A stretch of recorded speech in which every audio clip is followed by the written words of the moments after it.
বলছেন যে আওয়ামী লীগ দেশটার 12টা বাজাই দিছে আর এই অন্তর্বর্তী সরকার 24টা বাজাই দিছে, তাহলে আসলে কিভাবে সমর্থন করছে বিএনপি?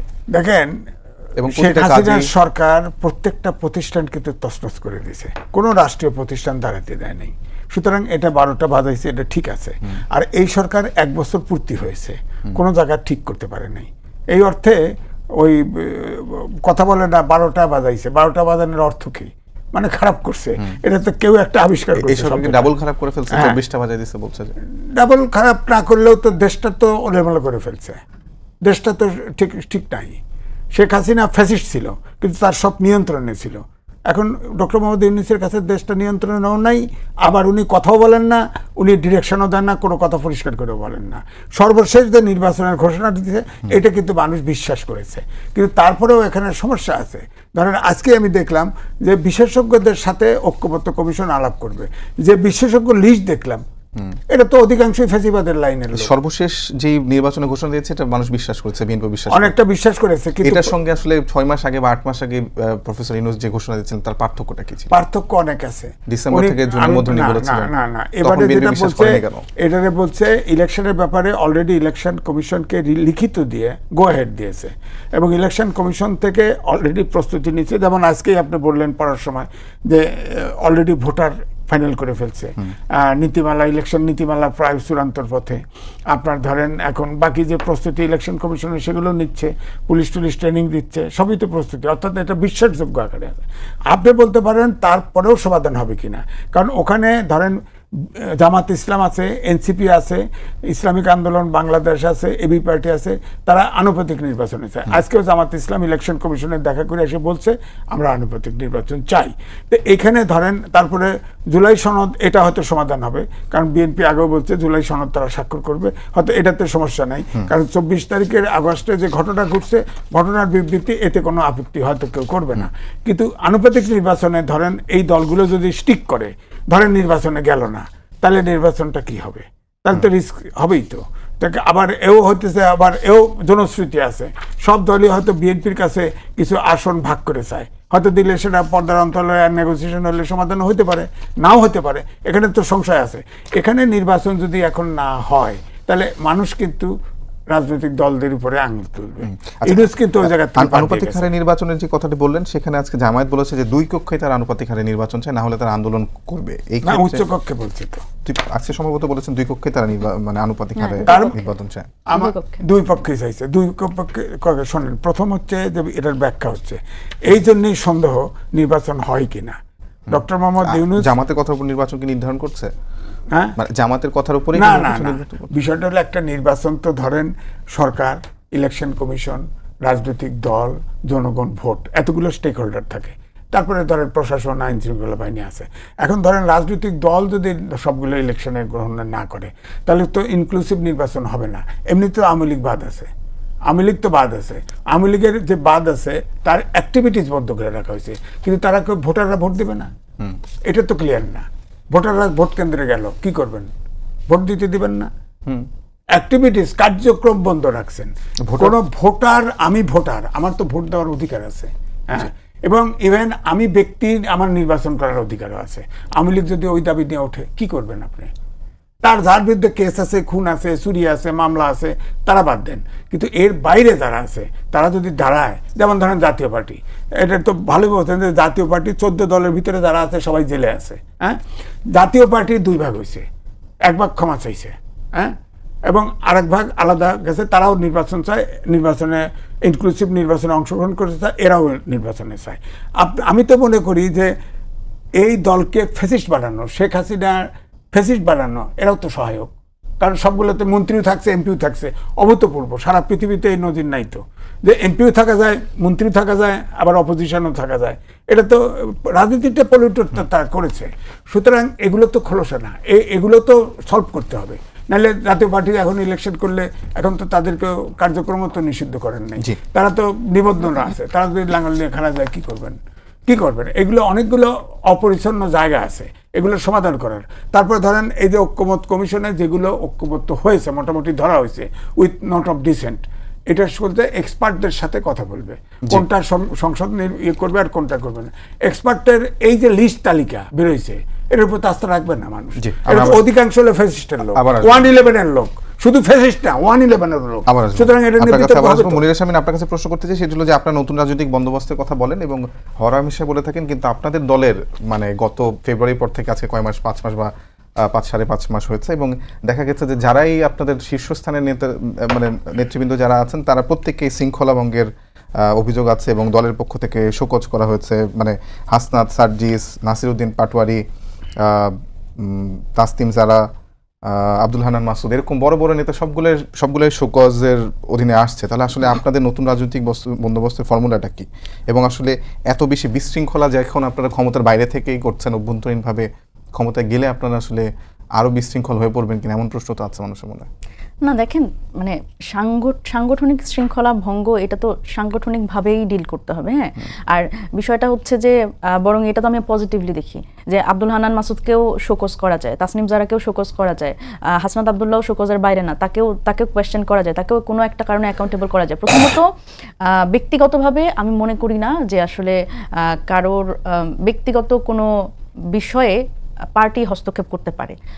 কেউ যদি অবকাশ যাপনে যেতে চায়, ঘুরতে যেতে চায়, সেটা নিশ্চয়ই একেবারে পার্টির পারমিশন নিয়ে সবসময় যেতে হবে না। তবে হ্যাঁ, গুরুত্বপূর্ণভাবে যেটি নিয়ে বিতর্ক তৈরি হয়েছে সেটা হচ্ছে 5 আগস্টের তারা এত গুরুত্বপূর্ণ একটি দিন, যেদিন আসলে আমরা আগ্রহ ভরে এটার জন্য অপেক্ষা করছিলাম যে ঘোষণাপত্রটি পঠিত হচ্ছে সেটা কি বার্তা দিচ্ছে, এবং আমাদের যে কাঙ্ক্ষিত ঘোষণাপত্র এবং এই জুলাইয়ের যে স্পিরিট সেটা আসলে সেখানে সমুন্নত থাকছে কিনা। তো সেই জায়গা থেকে 5 তারিখ এই বিষয়টা গুরুত্বপূর্ণ ছিল, কিন্তু সেখানে আসলে সেই জন্যই সম্ভবত এই শোকজটি দেয়া হয়েছে।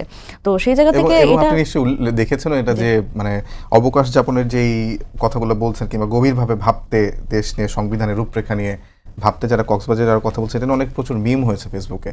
এবং আপনার মানে পলিটিক্সটা তো একটা সিরিয়াস বিষয়, আপনারা কি আসলে অনেক বেশি এটাকে মানে ফান করে ফেলছেন কিনা? কারণ আপনারা ফেসবুকে এর আগে দেখেছি যে যখন সার্জিস আলম শোডাউন করেছেন তখন তাসনিম যারা ফেসবুকে চিঠি লিখেছেন, সেটা আবার ফেসবুকে রিপ্লাই হয়েছে, এবং আপনারা সাংগঠনিক যে চিঠি যেটা অফিসিয়াল সেটাও ফেসবুকে আদান প্রদান করেন। মানে পলিটিক্সটাকে আপনাদের কাছে অনেক বেশি ফেসবুক কেন্দ্রিক এবং মানে নন সিরিয়াস একটা অ্যাক্ট মানে এরকম উপস্থাপন করছেন কিনা আপনারা? দলীয়ভাবে আসলে এই ধরনের, আমি ব্যক্তিগতভাবে যেটা মনে করি এটা হওয়া উচিত না যে দলের একটা বিষয় সেটি আমি ফেসবুকের মতো মানে সামাজিক যোগাযোগ মাধ্যমের মতো এরকম একটি জায়গায় আমি সেটা প্রচার করব বা প্রকাশ করব, এটি হওয়া উচিত না। এটি রাজনৈতিক শিষ্টাচার বলে যেটা আছে সেটা একটু হলেও বিরোধী। তবে আমি যেটা বলতে চাই, যেটা গুরুত্ব দিতে চাই, সেটা হচ্ছে যে দেখেন, এই যে তারা আসলে ওখানে গেলেন অবকাশ যাপন হোক আর সংবিধান এবং দেশ নিয়ে চিন্তা করার জন্যই হোক, সেটাও আসলে যেভাবে করে গণমাধ্যমে যেভাবে করে প্রচার হয়েছে, আপনি খেয়াল করে দেখবেন যে এয়ারপোর্টের মধ্যে তাদের যেভাবে করে আসলে পোর্ট্রে করা হয়েছে এবং এয়ারপোর্ট থেকে বের হয়ে, তারা তো এয়ারপোর্ট দিয়েই গেছে, এমন না, হ্যাঁ, সিসিটিভি ফুটেজে, এবং এটার পেছনে ব্যাকগ্রাউন্ড মিউজিক এমনভাবে দেওয়া হয়েছে মনে হয় মানুষ চুরি করতে যাচ্ছে অথবা ডাকাতি করতে যাচ্ছে অথবা কিছু একটা অনৈতিক কোনো কাজ করতে যাচ্ছে। এই জিনিসগুলো আসলে আমরা বহুদিন ধরেই আসলে এটা বলছি যে এনসিপির বেশিরভাগ নেতাই কিন্তু মিডিয়া ট্রায়ালের শিকার হচ্ছে, এবং গণমাধ্যমের কিন্তু একটা খুব গুরুত্বপূর্ণ ভূমিকা আমরা জুলাই অভ্যুত্থানে দেখেছি। মানে আমরা যাও দেখতে পেয়েছি সেটা তো গণমাধ্যমের বদৌলতে। সেই জায়গা থেকে এই মানে অভ্যুত্থান পরবর্তী সময় কিন্তু এই যে বিতর্কিত যে ভূমিকা, সেই ভূমিকা কিন্তু আমরা আরো আসলে দায়িত্বশীল ভূমিকা। গণঅভ্যুত্থানের পর তো আপনারা গণমাধ্যমকে অনেক হুমকি ধামকি দিয়েছেন, গণমাধ্যমকে হুমকি, আব্দুল্লাহ, সার্জিস আলম, এরা তো হুমকি ধামকি তো দিয়েছেন। হুমকি বলতে কি রকম হুমকি বলছেন? মানে গিয়ে মেরে আসা নাকি কোনো সময় টেলিভিশন দখল করা, কোনটার কথা বলছেন? মানে নানা ধরনের সেই জায়গা থেকে আপনি খুব ভালো জানবেন যে সময় টেলিভিশন দখল করার বিষয়ে, এটা তো আপনার ভালো জানার কথা। তো মিডিয়া হুমকি ধামকি না, আমি তো এখনো বলছি যে অবশ্যই গণমাধ্যমের দায়িত্বশীল জায়গায় আসতে হবে, কারণ এই সময় আমরা আর পাবো না।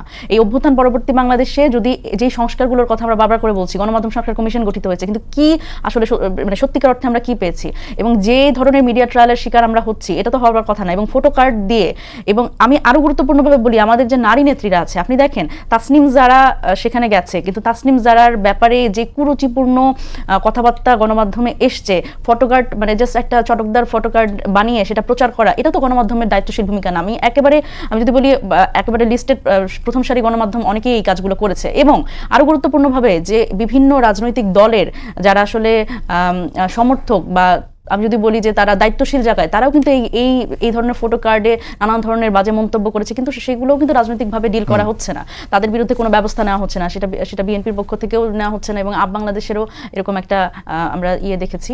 এবং আপনি নারী নেত্রীর কথা বলছিলেন, আমি এই পর্যায়ে একটু নীলা ইসরাফিলের কথা বলতে চাই। তিনি গতকাল বা পরশু তিনি ফেসবুকে পোস্ট দিয়েছেন যে তার উপর যেই এনসিপি নেতা কর্মীরা যে মানে অন্যায় আচরণ করেছেন তার যদি ক্ষমা না আছে তাহলে তিনি আপনাদের একজন নেতা তার ভিডিও প্রকাশ করবেন। আমি জানতে চাই যে সারোয়ার তুষারের এখন সাংগঠনিক অবস্থা কি, এবং আপনারা কি ক্ষমা মানে তার কাছে চাবেন কিনা, আপনাদের কি মনে হয় কিনা আপনার নীলা ইসরাফিলের প্রতি কোনো ধরনের অন্যায় করেছেন?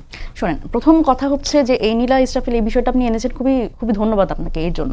নীলা ইসরাফিল প্রথমত আমাদের যদি বলি যে এনসিপির মানে কেন্দ্রীয় কোনো নেত্রী না, তিনি আমাদের একটা থানার নেত্রী, এবং উনি খুবই রিসেন্টলি যুক্ত হয়েছেন, এবং ওনাকে কিন্তু ওনার সবচেয়ে বড় রাগ হচ্ছে উনি আমাদের সাথে যুক্ত হতে পারছেন না। এটার একটা গুরুত্বপূর্ণ কারণ ছিল, আমরা আসলে দেখছিলাম যে আমরা প্রথমে আসলে ওনাকে যুক্ত করিনি, কারণ ওনার ব্যাপারে নানান ধরনের একজন যখন আমাদের মেম্বার হবেন তার ব্যাপারে কিন্তু আমাদের আসলে একটু স্টাডি করতে হবে, তার ব্যাকগ্রাউন্ড এবং নানান কিছু।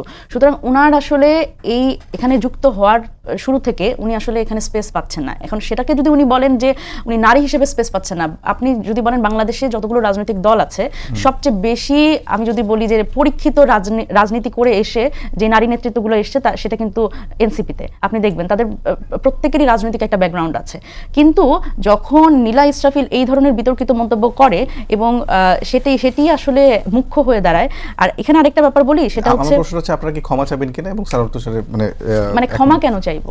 উনি দাবি করেছেন আপনারা ক্ষমা না চাইলে আরো অনেক কিছু করবেন না, উনি ওনার জায়গা থেকে তো আসলে যে কোনো কিছুই করতে পারেন, এটা তো ওনার ব্যক্তি স্বাধীনতা। আর এখানে হচ্ছে যেই বিষয়টি যে ঘটনাটি ঘটেছে সেটা কিন্তু দেখেন সারোয়ার তুষারের যে আপনি কল রেকর্ড বলেন বা যাই বলেন, সেটা কিন্তু ব্যক্তিগত জায়গা থেকে আসলে এটাও কিন্তু ওনার ব্যক্তিগত একটা জায়গা, কিন্তু সেখানেও কিন্তু আমরা সাংগঠনিকভাবে আমরা ডিল করেছি, এবং সেই জায়গা থেকে তাকে সে আপাতত সাময়িক অব্যাহতির মধ্যেই আছে। জি,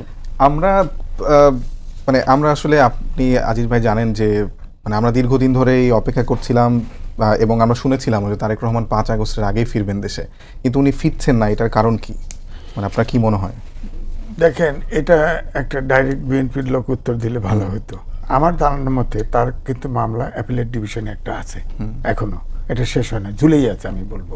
এটা ক্লিয়ার হলে আমার মনে হয় তার আসার সমস্যা নাই। কিন্তু ডক্টর ইউনূস যখন দেশে এসেছিলেন তখন তো তারও মামলা ছিল, কিন্তু এসে সেটা মানে নিষ্পন্ন হয়েছে, তিনি প্রধান উপদেষ্টা দায়িত্ব পালন করছে। এটা তো অনৈতিক।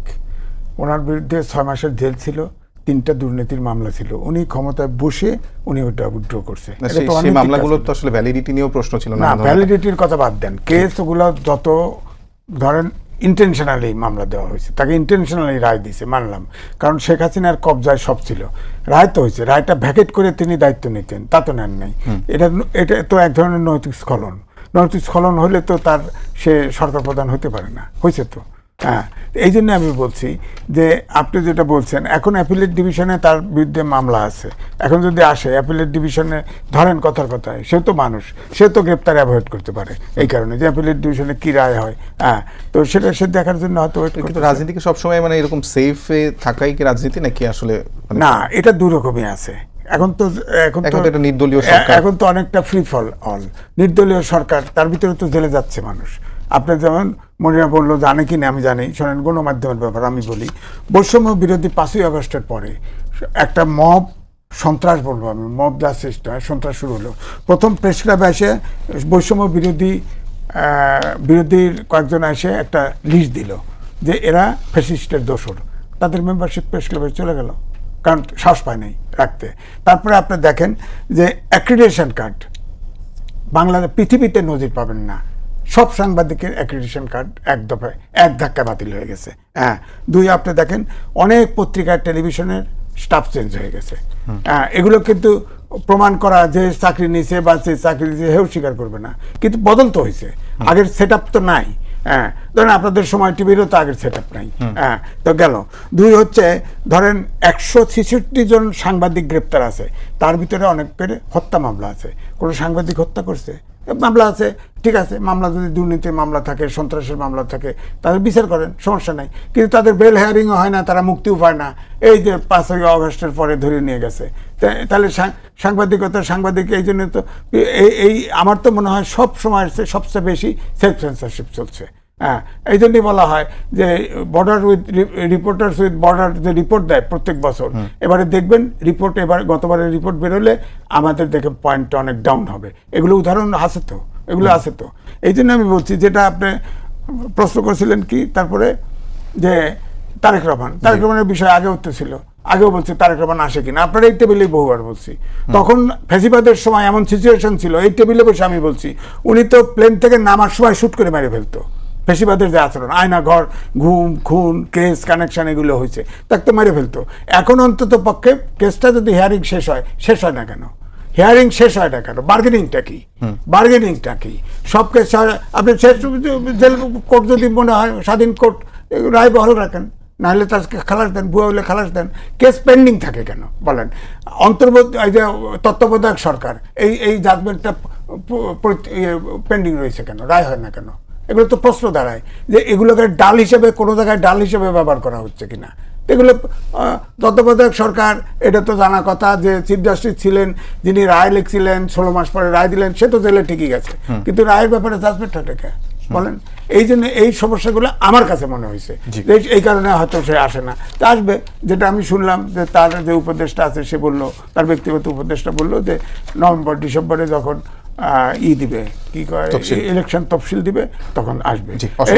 এটাও একটা প্রশ্ন আছে যে ইলেকশনের, যে আমি যেটা বললাম যে কয়েকটা দলের তো দাবি আছে, এই দাবির কারণে ইলেকশনটাও যে 100% নিশ্চয়তা আছে এমন তো না।